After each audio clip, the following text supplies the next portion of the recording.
শৈলকুপা উপজেলা নির্বাচনের আগে থেকেই বাড়ি ছাড়া ছিলেন একই উপজেলার অমিতপুর ইউনিয়নের লক্ষণদিয়া গ্রামের এলেম খাঁ সহ তাদের সামাজিক প্রায় অর্ধশতাধিক মানুষ। গতকাল রাতে নিজ বাড়িতে ফেরেন এলেম খাঁ। আজ সকালে এই খবর সামাজিক প্রতিপক্ষের নিকট পৌঁছে গেলে দেশীয় অস্ত্র নিয়ে এলেম খাঁর বাড়িতে এসে তার নিজ ঘরের মধ্যে তাকে আটকিয়ে ২০-৩০ জন এলাকাবাসী বা সামাজিক প্রতিপক্ষের লোক মধ্যযুগীয় কায়দায় এই এলেমের উপর নির্যাতন চালায়।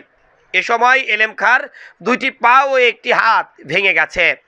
এলেম খাঁ উপজেলা আওয়ামী লীগের যুগ্ম সাধারণ সম্পাদক ও উপজেলা পরিষদ নির্বাচনে পরাজিত চেয়ারম্যান প্রার্থী শামীম হোসেন মোল্লার সমর্থক।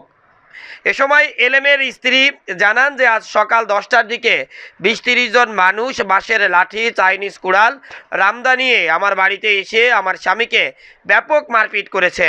এ সময় আমি ঠেকাতে গেলে আমাকেও মারপিট করেছে।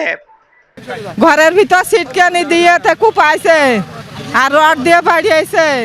২০-৩০ জন মানুষ আসে এই 1 ঘন্টা আগে।